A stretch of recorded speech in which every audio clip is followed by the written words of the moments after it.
You are in for a treat today. You know, this is, we're going to teach you three techniques today that I don't think we've ever taught on this show over 3 years being here every weekday. I don't think we've ever touched on these three techniques. And these are techniques that kind of take it next level, right? So, like a lot of really super high end artists really know how to do this stuff. And we felt like it's time. It's time for you to know how to do this. So, our guest today is Charlie Easton. Charlie, you've got three techniques. This is exciting. How are these techniques able to be put into play? Well, Eric, thanks for having me on. These three techniques are techniques that have really been around since the dawn of painting.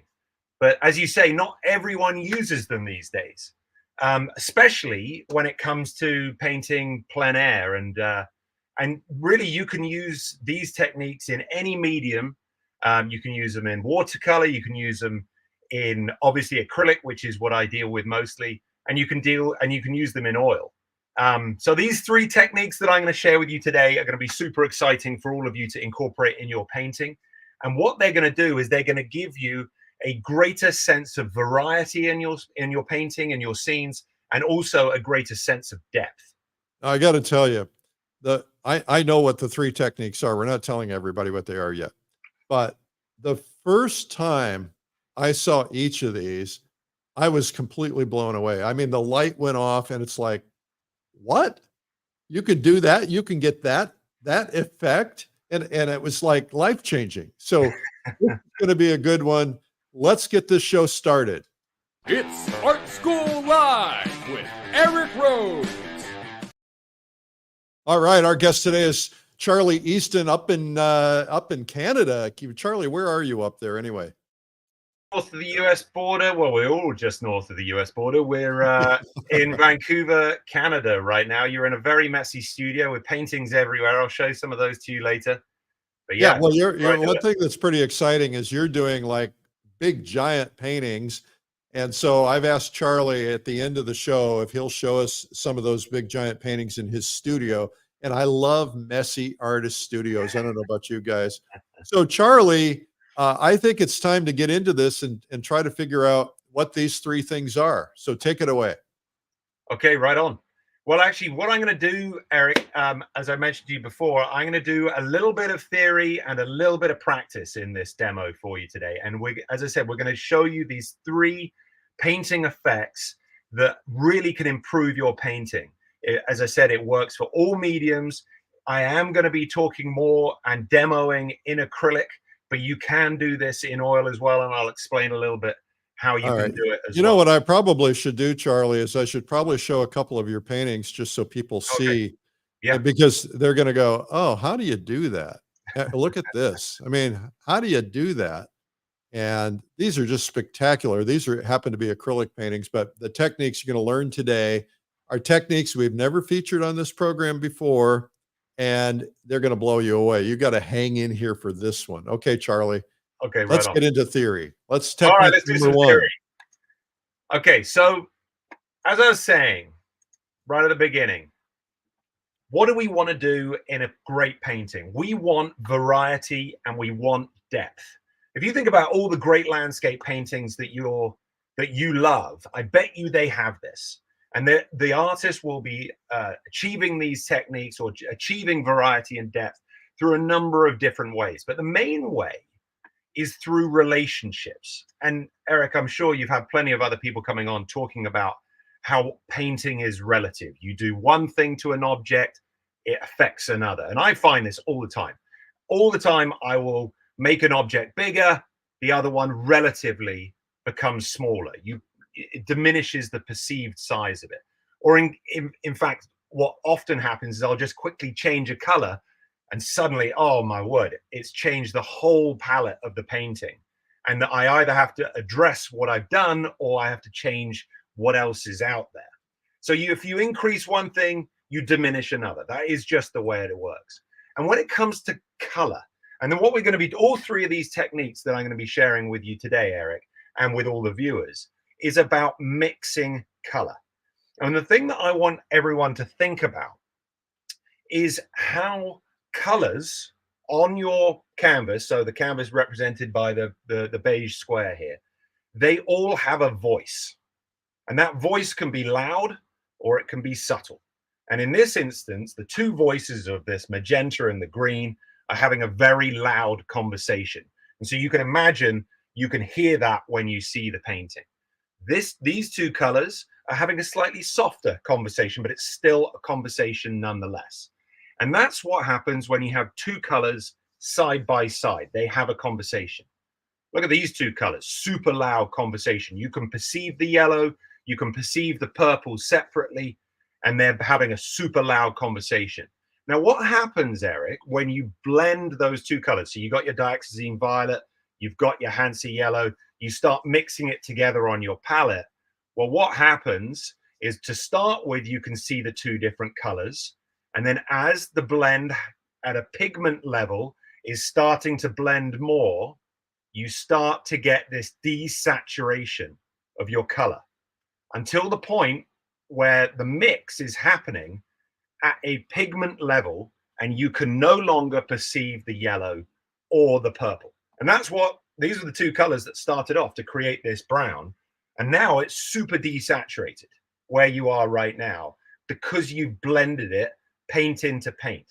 And often when people complain about their oil paintings becoming muddy, it's because they're blending their paint too much. And also in acrylic, when they're doing exactly the same thing, rather than thinking about the painting as a three-dimensional surface with layers. So if we imagine another color here, this is a cadmium red. Let's look at that, super opaque. When I say opaque, I mean it completely covers the area below it. Let's take a look from the side. Okay, so that's that paint layer that has been placed on top of the canvas. If you're a ray of light, you bounce down, you hit the surface of that red pigment, and you go back to the eye and you say, this is red. Now, let's take a look at the fundamental makeups of oil paint and acrylic paint. Oil paint is half, sometimes 40%, but up to 75% pigment. And then about a quarter of it is oil and a couple of other little additives. You look at acrylic paint, only around 20 to 40%, around 30% of it will be pigment. The rest of it is acrylic polymer, so that's the plastic, almost a quarter of it's water, and then there's like 10% additives. So what that means is when you lay down, let's say, that cadmium red onto your canvas, if you look at it under a microscope, and you would see the oil paint has got more pigment on the area that you've painted than the acrylic paint. And then also when you consider that the acrylic paint, the water evaporates for it to dry, you create a paint layer that is thinner, so less texture, and it's more translucent. Now you can do this with, you can also, thin out your pigment on your oil paint, of course, by adding medium and solvent so it becomes more translucent. But what this means is if you're laying down straight out of the tube that cadmium red, and you've got your layer, that's the light coming down, bouncing off the cadmium red, going into your eye. Well, actually acrylic is a bit more thinned out. Oil paint, you can do this as well. But what you do when you thin it out is that the light can go through the paint to the surface below and then back up to the eye. And what you also get, and this is like one of the reasons why acrylic paint can feel washed out sometimes, is because people are painting it on a white surface, universally white, and then the light rays are hitting the underside of the paint and then bouncing up back through, and it washes out everything. So what does this mean though? It means in acrylic paint, and also if you thin out down your oil, you can create layers of paint. So you're not just thinking about paint being alla prima blobs of color next door to each other. You can start to think of the surface of your canvas as 3 dimensions. And Eric, that is a critical part of this.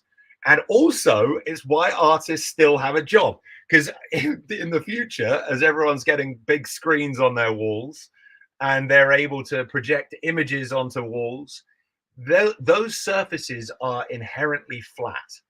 they are not able to have the same translucent light effects like I'm describing right here. So it's pretty big, this. It's like, this is what makes a painting over a like a projected or a digital image. In my experience, you can perceive roughly about 2 or 3 layers of glazes. And also when you put down a layer of glaze, you can rub out some areas of it, put down another one on top. And so you'll be getting this sort of mottled effect of the glaze. And what it does is it introduces, as I said at the beginning, it introduces variety and it builds depth. And I'm just going to show you a couple of instances of when I've used glazing in my paintings. And you brought a couple up at the beginning that actually had some in there. Shallow water is a really obvious place to use layers and transparencies because you can perceive them in real life. You're looking at shallow water and you can see the silt or the mud on the bottom of the water. You can see the layer of water and the reflection.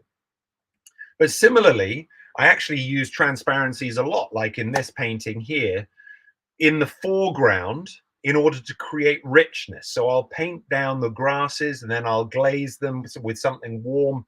The warmth of that foreground and the interest and the variety within it brings it forward. And as I said at the beginning, painting is relative. It brings that forward, which then sends the mountain back. And when you send the mountain back, it goes up. So I hope that all makes sense. There's also, with that painting that you showed at the beginning, I actually used quite a lot of glazing in here, trying to make sure that the foliage that was catching the light was represented as a shape rather than lots of tiny little shapes. Because if this was all tiny little shapes, it'll be taking you away from the center of interest. So glazing in shapes softly allows your real hard areas to really shine. So that is my initial bit of theory, and I'll come back to my slides to talk about the next technique that I'll be introducing in about 5 minutes. But what I'm going to show you now physically is how you would actually put down a glaze. So what I've got here is I've got an old painting that I did on site. This is an acrylic painting. It's of a scene out on the west coast of Vancouver Island. And I think I must have painted this in with a lot of light on the panel, because often when I do that, my paintings end up too dark. And I think all of this has ended up too dark and quite muted. So like this area up here, the blues in here are kind of muted. I think I quite like this area, but down here, I want to have more variety in the foreground, more warmth on the sand, because basically you might not be able to see what it is because it's kind of all mushed in together. But this is a rock band here with some trees in it. And then we got some more rocks here. And then this area is a sandy area with this light coming through it. So I want to make more of this foreground than I have right now. So how technically am I going to put down a glaze? Okay, so the first thing I'm going to do is I'm going to tell you what materials I have here. I've got a spray bottle, which is essential for acrylic painting because that's what I'm going to do this in. I've got gloss medium here that is essentially the same plastic that is in the paint. I have a bunch of paint, and I'm going to be using transparent single pigment paint. If you look at the back of a paint tube, it will tell you what the pigment numbers are. And if you've got lots of different pigment numbers, that means it's already a blend. And as I've already described to you, that means that you've got lots of pigment that's already been combined to create probably a more desaturated color than the single pigments allow. So what I'll try and use is single pigment colors, which will then, in the glaze, you'll be able to perceive them independently. So what I'm going to do to start off with here is I'm going to just spray the panel. Eric, any questions so far? No, you're covering it, baby. Okay. And normally I would do this completely flat. It doesn't work so well for the camera here. So I've got this quite tilted. That's upright. I've tilted this down and I've got the camera pointing at it. So what I'm going to do is I'm going to just firstly pour on a bit of acrylic gloss medium onto the panel, and then I will just spread it out over the area that I'm going to glaze, which on this is actually going to be quite a large amount of real estate. I like to have this already out on the panel rather than mixing this separately and then applying, because often when you do that in acrylic, you then put it down on the panel. And what are you putting down right now?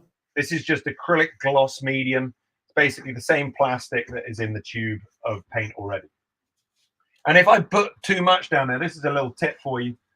Keep one of your painting panels that you might be using for plein air painting that you need to prime somewhere close by, because if you put too much on your panel when you're glazing, you can just add it to a plein air panel so that you can get ready. If you were doing this with oil paint, you'd be doing it with linseed oil or something. Or yeah, you could be doing it with, yeah, I actually use walnut oil. And you can also thin that down so that you've got a nice, just a nice flowy surface. And it's more about how it feels than how it looks, because it's all transparent. Okay, so I'm going to get a color here. This is 𝗙𝗿𝗲𝗹𝘆 burnt orange, which is one pigment, single pigment. And as you can see from the little descriptor, it's got a transparency to it. So what I'm going to do is I'm just going to lay down a bit of this, and I'm going to just mix it onto my panel here and just start putting it into the shadows. So this is coming through as quite red. But I don't know if you can see already, I'm starting to get, I can still see everything underneath. So the compositional elements that I'd laid down on site are still there in spades, but I can now see through the red to the sand. There might even be an area within this that I'm going to want to just scrub off. I maybe don't want it in all of the areas, so just use a little bit of rag and just take off some of my highlights. But you can already see in this area here, now I've got a bit of the original blue that I put in and some of the red, and it's starting to create this sort of humming, a little bit of a vibrancy that you can kind of almost feel that it's providing variety and depth, and it's also pulling it forward. Remember when I was critiquing my painting, I said there was the blues back here were feeling a little bit too muted, a little bit too gray. But as soon as you warm up the foreground, what happens? It's relative. You warm up here, you cool down here. And so this is now starting to feel like it's going back into the blue zone. So excuse the noise a second. I'm just going to quickly zap this with the hairdryer.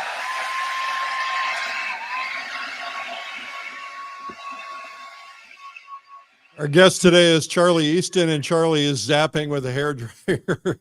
And we're learning about the first of 3 techniques. The first one is glazing, and you can do this in any medium. And I do it all the time in oils. And then he's got 2 more techniques that are going to be also equally as killer. I think he's back. All right. I'm back. Yeah, I'm back with a new hairdo. So that's the first layer down. This is already dry in acrylic. In oil, you have to wait a little bit longer, but you know, let's be patient with this. The effect is it's worth it.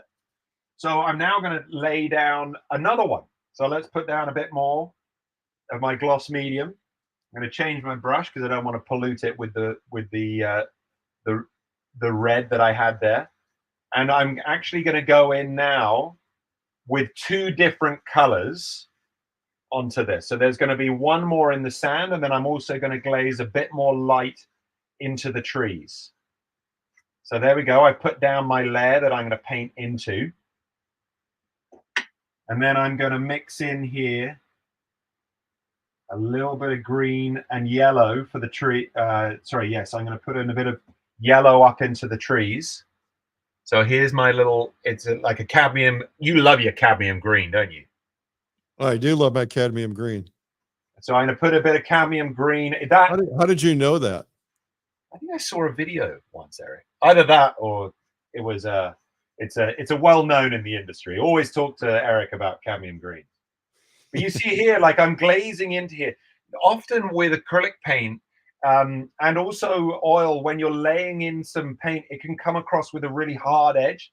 Because I've got a wet surface and I'm pushing into that wet surface, this kind of greeny yellow, beautiful color, it's starting to feel very soft and very light, leaving my hard edges for the rocks over here.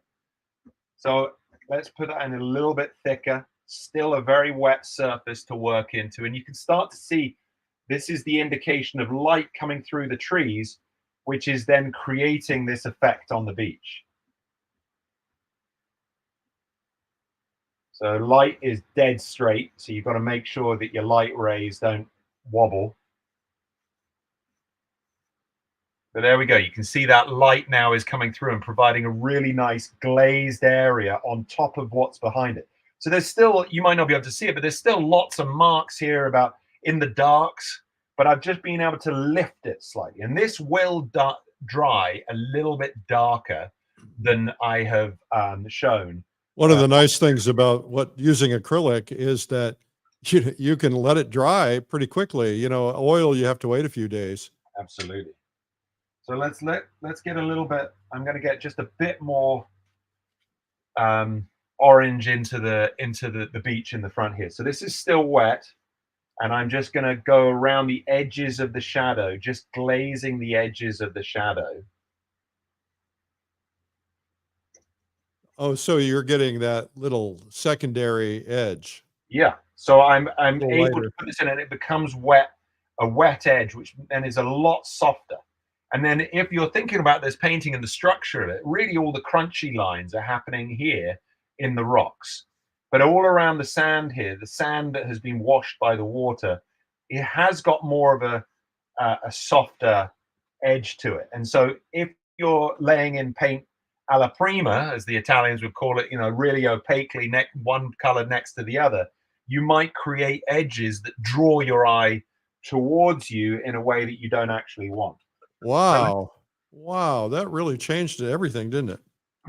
Yeah. So it gives it, and you know, you can go in and take some of the glaze off. You can put some of the glaze back on. But if, let's say, you've created a really nice soft blend, and then you say, actually, now I want to have my real hits of color. So I've now got some straight white that I'm going to mix a little bit of orange into. So this is going to be super powerful, opaque paint. Okay, now, before you do it, just wait a second. I just want to tell everybody who just tuned in, because a lot of new people, 𝗟𝗲𝗀𝗀𝗃 is showing in acrylic, but this will work in anything, how to do 3 techniques. He's only on the first one. The first one is glazing. The other 2 are going to blow you away. Yeah, absolutely. So here I'm just laying back in just a couple more hits of opaque color. And as I said at the beginning, painting is relative. And so if you've created soft blends here, you then hit with something really opaque in an area that you want to draw the eye to, then guess what? It's going to stand out. And so you're going to get that variety and depth that you are looking for in a great painting. So that is the first technique that I'm going to be sharing with you today, and that is glazing. Again, just running through it. Glazing is using single pigment colors, translucencies, painting into a medium, whether that's in oil paint, you're going to be painting into walnut oil. Maybe you mix it down a little bit, thin it out with some 𝗙𝗿𝗀𝗀𝗆𝗆 or some odorless mineral spirits. Or in acrylic, you're putting down some of the acrylic gloss medium and then painting into it, creating lovely soft blends. And as you can see, the light that is in here now is completely different to how when I started off, you know, working on this scene just 10 minutes ago. So it's a very quick way of introducing more variety and more depth into your scene. Okay, there's the first one. Who wants a second? I know, we need a drum roll or something. Okay, very good. Okay, let's see if anybody can guess. Anybody have a guess what number 2 is? Number 1 was glazing. Let's go into the comments and see if anybody can guess what number 2 is going to be. Let's do this. Okay, let's see if anybody's doing it. Oh, so far no participants. Yeah. Wait, well, oh, somebody said scumbling. Scumbling, is Ooh. that it? It's, you know what? I'll come on to that. I'm now going to tell you about the technique that I use the most in my painting when it comes to mixing color. And I'm going to share with you it right now. It is very similar to glazing, but there is a very important difference. This is called veiling. And I learned this technique from some great acrylic artists up here in Canada, 𝗙𝗵𝗀𝗶𝗆𝗆 and 𝗨𝗏𝗀𝗀𝗃. And it works really well when you want to introduce distance into your painting. And I showed you just now glazing, which is pulling things forward often. Veiling is often pushing things back in your painting. So you're creating a different kinds of depth. So what veil is, it's a glaze using pigment plus white. So what the demo that I just gave you was you doing a glaze, which was just pure pigment, one pigment color. This is pigment plus white in a glaze. And why it's so important is that it creates unity, it diminishes the intensity of an area, and it generally pushes it backwards. So what you see on the screen there is an example of, you know, let's say whether it's a shadow pattern of a mountain, and I will demonstrate this to you, that is really stark and it's jumping forwards because the edges are so hard. If you use a veil, a bit of white, a little bit of color, you can really push things back. And I'll show you this both digitally and in person. Here's a painting that I did, which I used a veil in the background. So you can see that the mountain has become more unified. It has become it gets filled with all that air between you and the mountain gets filled with color and with atmosphere, and it separates the foreground from the background.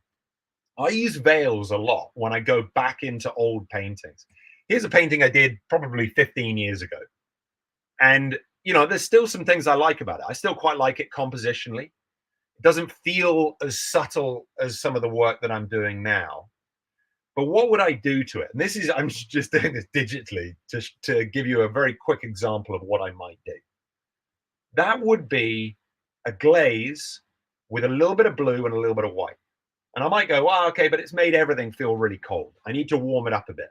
I can then do another veil, which has got white and a little bit of magenta in it. So that's warmed it back up again. But the effect from the beginning is to push the mountains back. They've become bigger and less dominant in the scene. And then I might do a couple of the sort of spot glazes like this, which would then give the trees a little bit more relief. So those are just very quickly digitally showing you how I might do that. So let's actually now go back to the easel. And I've got an old painting that I did here in acrylic, and you can see it. It's a tree, and it's got a big scene behind it. But I kind of find that this scene behind is a lot of the marks in there are very aggressive, and they're all aggressively pointing towards the tree. And certainly in areas like down here, the background is becoming conflated with the tree itself. So this is a classic example of when I would use my second mixing technique that I'm sharing with you today, and that is veiling. So I'm going to mix in exactly the same way that I did before. Let's just put another little bit of water on the surface, and then let's put in a bit of our acrylic gloss onto the surface. And in this instance, I can probably almost do the whole thing, because I'll just be a bit more wary with my mark making that I avoid the tree. So let's get this down here. It doesn't matter if I go into the sky either, because if I put a veil of blue and white onto this sky, it's not really going to change the color much. So here we go. I've got a little bit of water on here, and I've got a little bit of my gloss medium. So again, I'm creating a wet surface into which I can then put my paint. So this is going to be my veil that I'm about to put on. So you could, if you decided you wanted to change, like if you wanted that to be a light you wanted to flood it with light or pink light or something, you could veil that in there and Yeah. completely change the complexion of this painting. Yeah, so that's absolutely right. And we're saying here on the, as you can see on here, the light is coming in from this direction. The light has got more of a warmth to it. So what I might do is I might blend my veil. So let's take a little bit of white, and let's take a little bit of I'm going to take some ultra blue here, and then I'm just going to start laying this down over the top on the right hand side. I need a little bit more pigment than I had there, but I'm painting into the wet surface, and the effect of it, as you can already see up here, is it's starting to unify the shapes. So they're becoming less like brush marks and more like mountains, and that is a good thing, because they're also becoming slightly less prominent. And the tree, as a result, because as we've already said 100 times, painting is relative. And so if you make the background more unified, you make the foreground more separated and more important. And so then here on this left-hand side, I'm still going to put in this. I've got mainly white on here. And to your point, Eric, I can introduce a little bit more warmth on one side of the painting than the other. So this is going in here, and let's pick up just a tiny bit of magenta with white. And so on this left-hand side, I've got a little, and it's magenta, another single pigment color, but I'm introducing it plus white. And then it's coming in here. This is going to dry. The acrylic paint, when you're mixing it with the gloss medium, it does make it look a little bit more milky. And so when it dries, it will dry a little flatter and a little darker. So I've gone over my tree a bit. So I'm just going to take a rag. Here's a question, Charlie. Yeah. What is the difference in veiling and glazing with zinc white? In acrylics, what difference in the effect? Yeah, so zinc white is more transparent than titanium white. So if you're putting in a veil and you want it to be a bit more, a bit more of an opaque veil. So if you want it to basically you thin out a titanium white to create the same veil as you would with zinc. So if you want to make it a very subtle veil, you want to use zinc white. If you're a bit more comfortable with how much paint you're going to pick up, titanium white's perfectly fine. I never really use zinc white personally. But now, see, these mountains have become lighter, especially this area down here where it was getting a bit, as I said, it was getting conflated with the tree. You also created the sense, you made those mountains on the left feel like they're going back further. They are going back further, that's right, because I kind of went over it with the first veil, and then I went in with a bit more pigment. And so this is now, I don't want it to get too poetic, but the background is becoming a bit more lyrical. And as you said at the beginning, Eric, these are techniques that people will probably know about, but don't do. And it's like these aren't difficult techniques to achieve. You're able to get within your paintings some really beautiful effects of light. Like your eye is able to look through the glaze that I've just put down and see that there's marks here, but you can't tell exactly what they are. They're just, which starts to get into the realm of implied detail. And implied detail is what everyone's looking for. Because it's like, oh yeah, this guy has been, working at his easel, painting these things beautifully forever. But in actual fact, you've just created these subtle shifts that are implying the detail rather than you having to labor at it. So basically what I'm saying, Eric, is I'm a lazy painter. So here we go. So that's, you're just preserving your energy. That's all. It's thank you, Eric. I'm holding all of my energy for the important bits. So in this instance, it might be the tree. So let's just go back to what we were doing before. and glazing. It might be that on this tree, we actually want to glaze over because there's still some fluidity in there. We might want to glaze in some more of the orange to give it a bit more of a hit on those left-hand sides.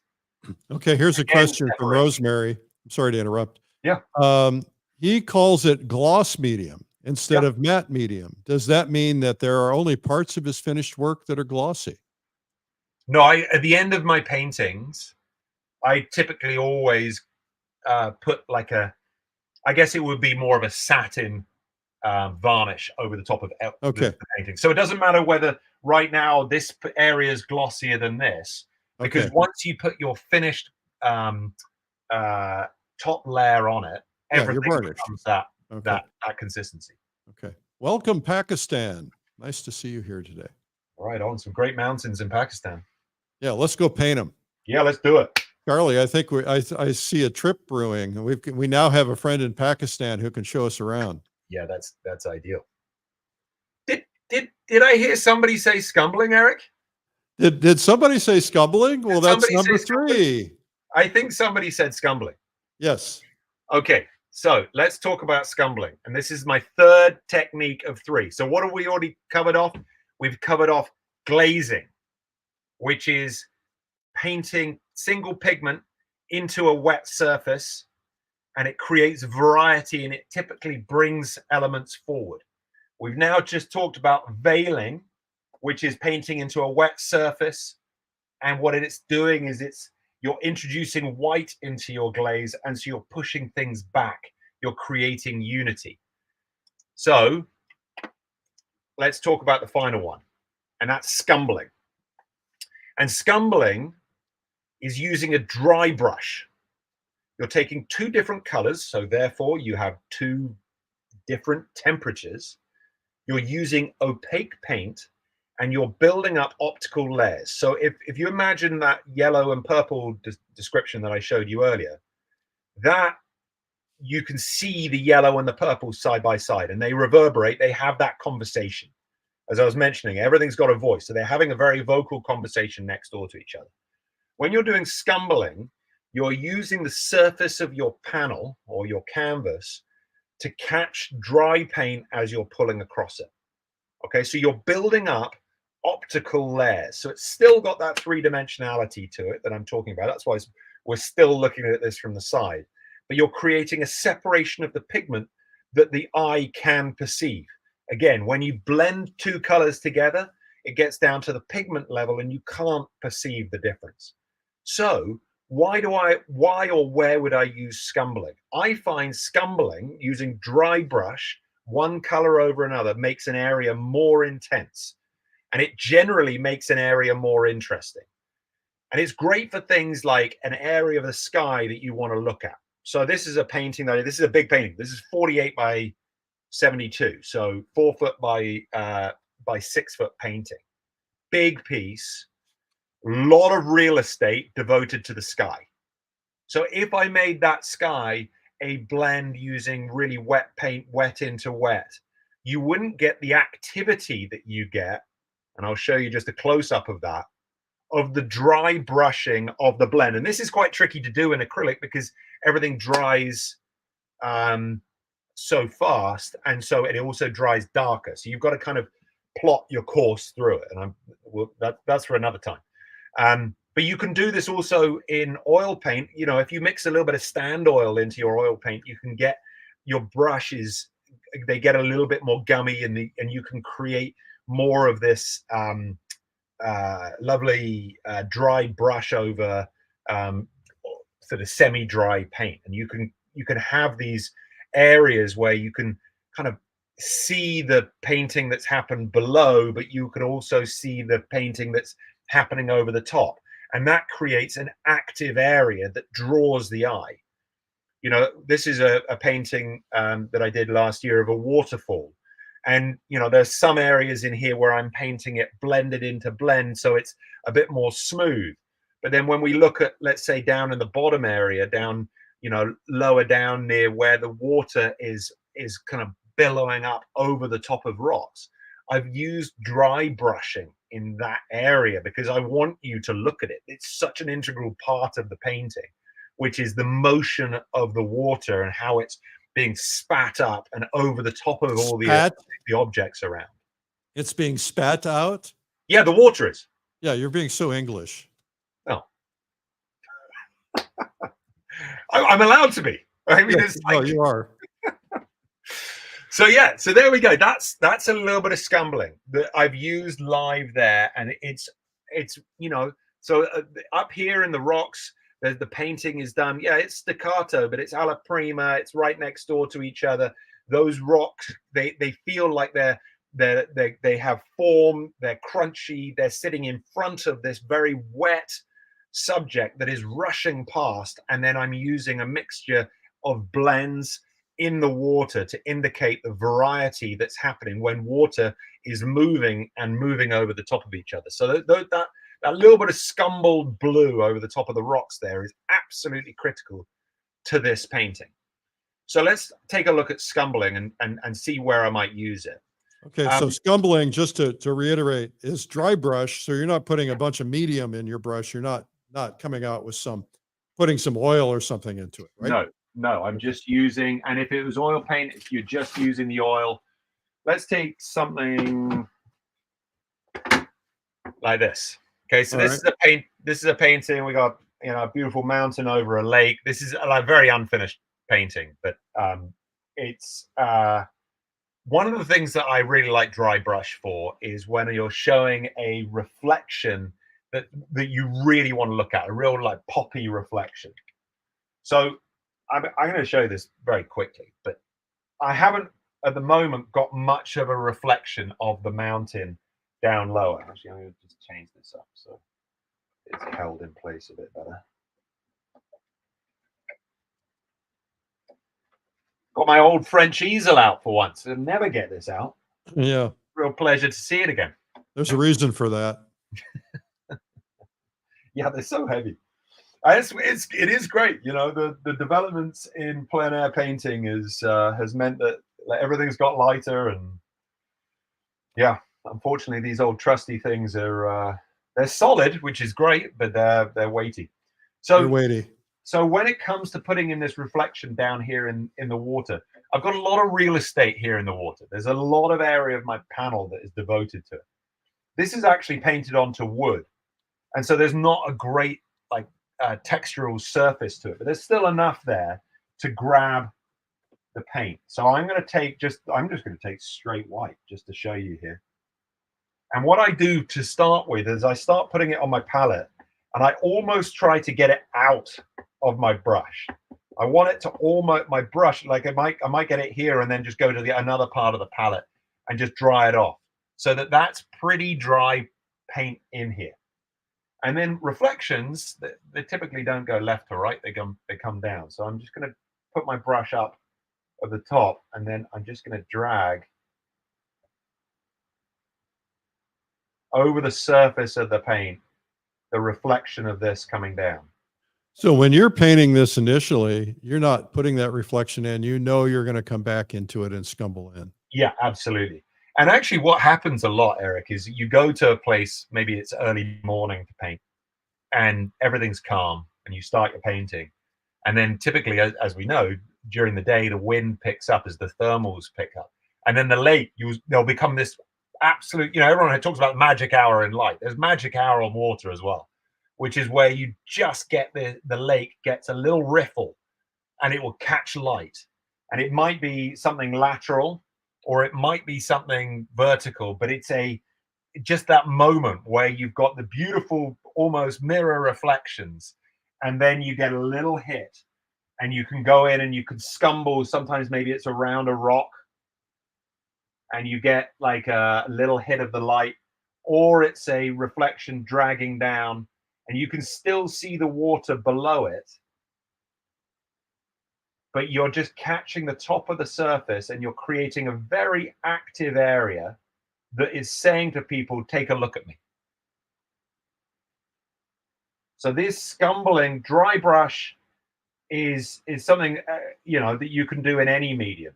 I mean, I was just in Mexico doing a lot of painting in gouache, And I did a lot of dry brushing there in the gouache, using it straight out of the tube over the top of some really like nice washy areas. Hey, Charlie, gouache is hot. There you go. Everybody's doing gouache now. As a matter of fact, we have 2 new vendors in gouache at the plein air convention. Interesting. Well, I Yeah. look forward to checking them out and losing. Yeah.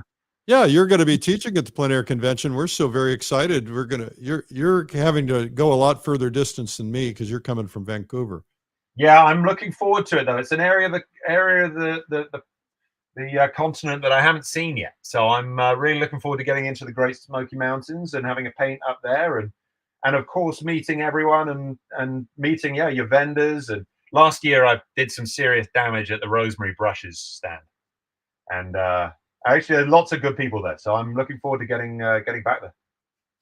So here I'm just dry brushing and I'm putting in reflections. Now obviously I would normally be doing this with reference so that I can figure out that I'm putting it in the right area, but you can see this large area down below is getting some really nice translucencies, but it's a very active translucency, as in it's pulling your eye, because in some of these areas you can see. I want you to think about something, Charlie. Yeah. I'm going to put you on the spot. Yeah. But I think what we ought to do, just to completely screw up this painting, Yeah, is once you're done with scumbling, I want you to take all 3 techniques on that painting, show us veiling, scumbling, and glazing on one painting. All right? Will you do it? I'm going to do it on this one, Eric. Okay. All right. Okay. I completely agree. You need to be able to see, because all of these 3 techniques can happen independently or at once. And that's a great idea. Bring that painting with you to Pace, because somebody's going to buy it, and it might be me. I will do that. Here we go. So this is a scene. It's kind of got quite an iconic sort of setup in the, when I say iconic, I mean like almost, when you put something in a central composition, it's almost making it kind of religious, because the classic iconic religious paintings would have center of the painting, you would have some really important moment happening. So really this tree is I'm saying this is so important in the scene, but I want to lead you through the scene and all the way back into this mountain lake. And I find that the background here is too jumpy. So guess what? I'm going to put in a veil. I'm going to push it back. The trees here, I'm going to give a little bit more warmth to. And I'm probably going to also glaze up here, creating more of an effect of the warmth lower down, and then going into this lovely turquoise as you get towards the trees. And then I'll also do a little bit of reflective scumbling on it as well. So let's do that. Let's firstly put on a layer of our gloss medium all over it.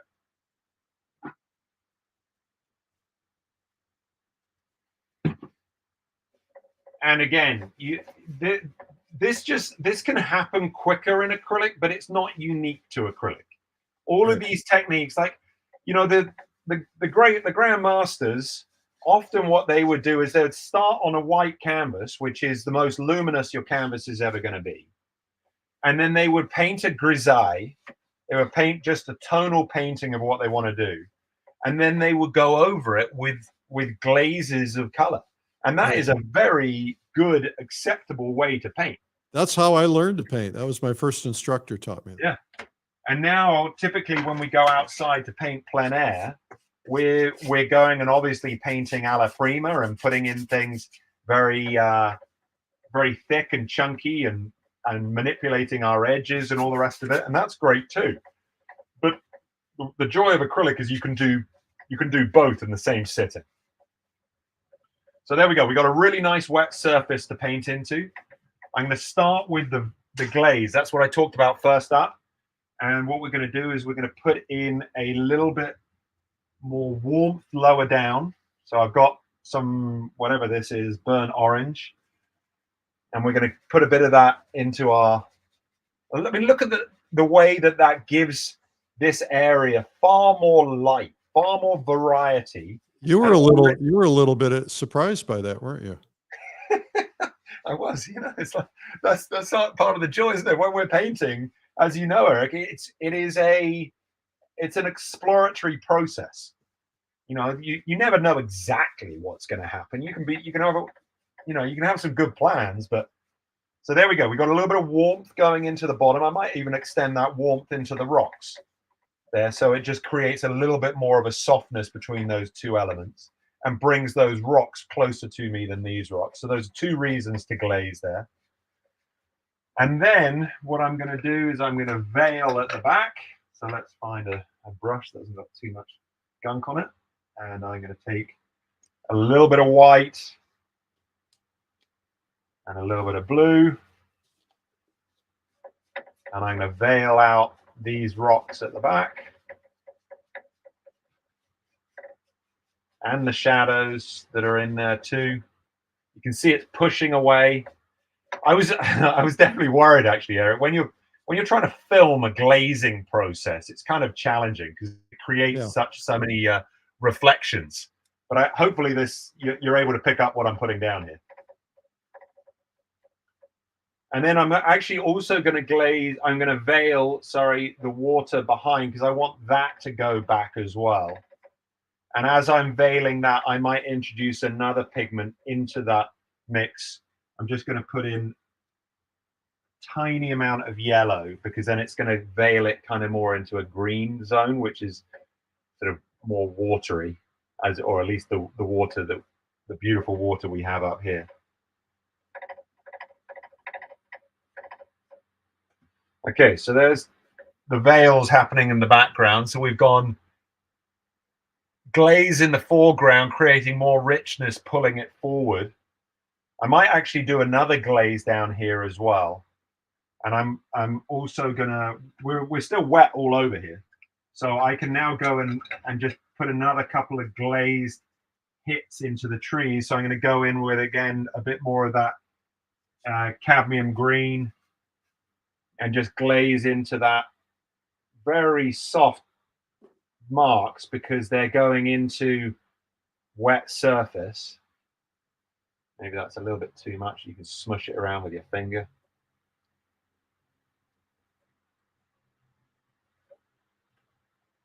And it's all, you know, painting's a push and a pull. As I said, everything's relative and you kind of push things around and you take things out. You can also wipe things out, right? Yeah. That's also an important part of this is if you don't like something, wipe it out. Yeah. You don't have much time with acrylic, do you? No, you don't. But, you know, that's, I think, a good thing because otherwise you spend all morning figuring out what you're going to do. That's true. I'd much rather create a bad painting and have learned something than create a painting that's okay, acceptable, and have just reinforced everything that I already knew. So I'm putting just a bit of that green in the foreground here. This is still glazing, it's still wet into wet, and it's pulling a bit of the reflective quality of what's going on up above, and it's pulling it down. But it's also still allowing the beautiful warmth from underneath to come through. And now I'm going to use that third technique, which is going to really attract the eye. And I'm going to scumble. What I might do is I might just dry this just with my finger. I may go with another quick hair dryer. Chat amongst yourselves.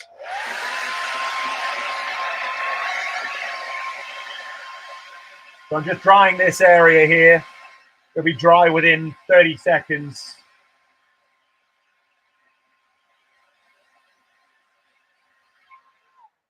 And now there's going to be two different kind of scumbles that I'm going to do. I'm going to make sure my brush is nice and dry.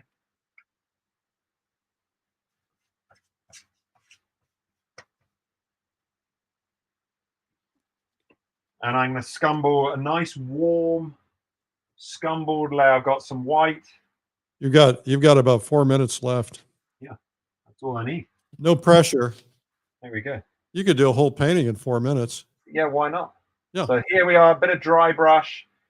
That's actually probably a little wetter than I'd like, as in I've got too much on the brush. So I'm just going to, again, just bang a lot of it out.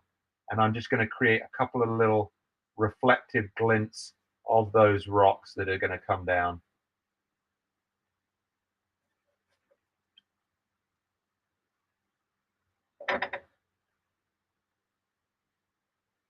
So there's some dry brushing for you.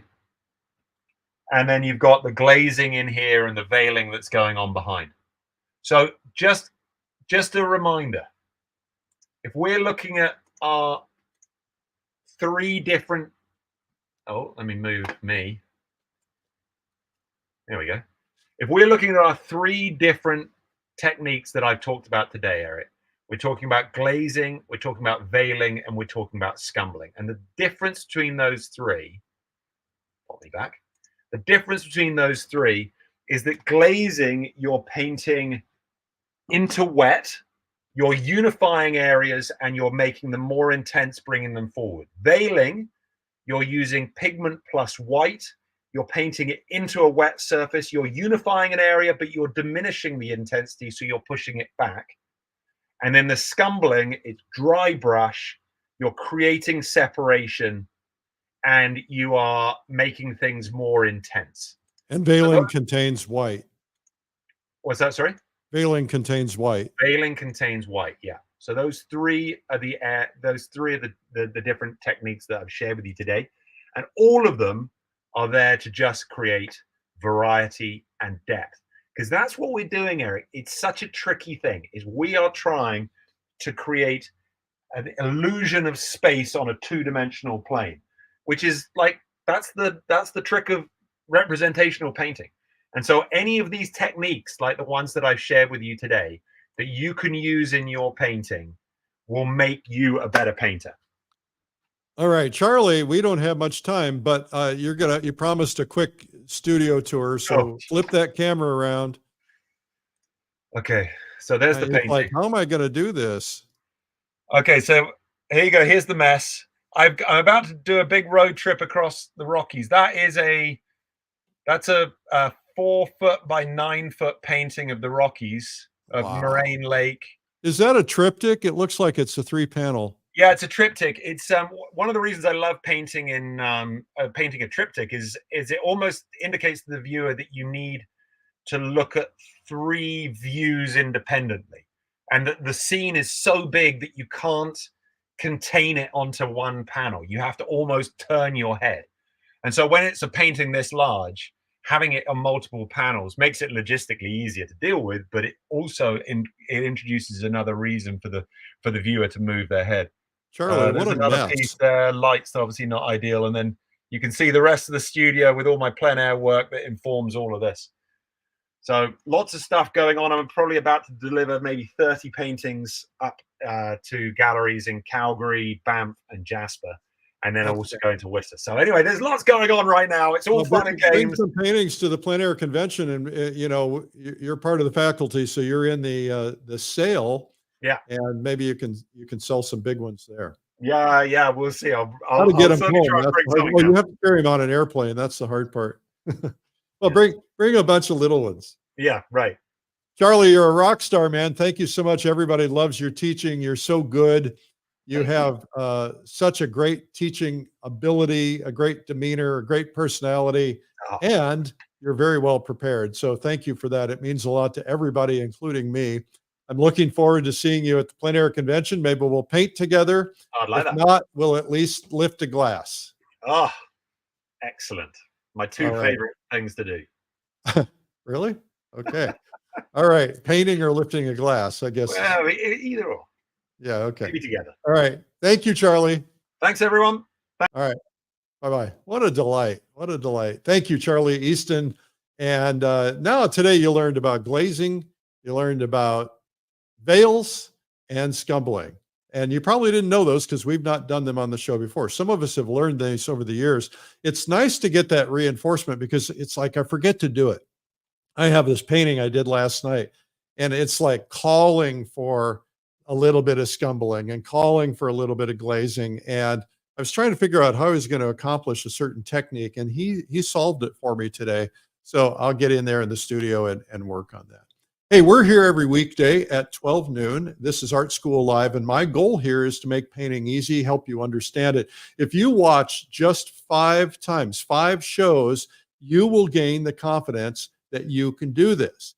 But just grab any 5 shows and watch them, and it will help you understand painting a little bit more, enough that you're going to go, you know what? I could do this. I could do this. You don't have to have talent. You just have to learn a system and you have to have practice. All right. Now we do all kinds of things for painters. We try to be like Disney for painters, right? Disneyland for painters. So we have over 700 art instruction videos, full length, in depth, professionally produced at painttube.tv. Don't forget the .tv, and check those out. We also have next week, we're going to the Plein Air Convention. That's exciting. We're going to have the biggest, I think the biggest we've ever had, and that is taking place starting on the 20th. So excited about that. I'm leaving on Sunday. And then Fall Color Week is my retreat in the spring in the Adirondack. Oh, this is Fall Color Week. I'm sorry, my retreat in the fall, where we do painting together. We feed you. We stay in the same place. We sit up at night. We sing. We do portraits. We play. We paint all day. And there's only a few seats left to that. And also to Adirondacks, which is my spring retreat. And there's only a few seats left to that. But we'll do the same thing. And there's more things coming. And so we'll tell you about those. And so, and the next virtual event coming up, our online event, 4 days, is Pastel Live. And you'll want to check that out too at pastelllive.com. Hey, thanks for tuning in. I really appreciate it. You guys are rock stars. I love the people who tune in every day and check things out and stay in touch with each other. Thank you for that. I'm Eric Rhodes. Take care. Bye-bye.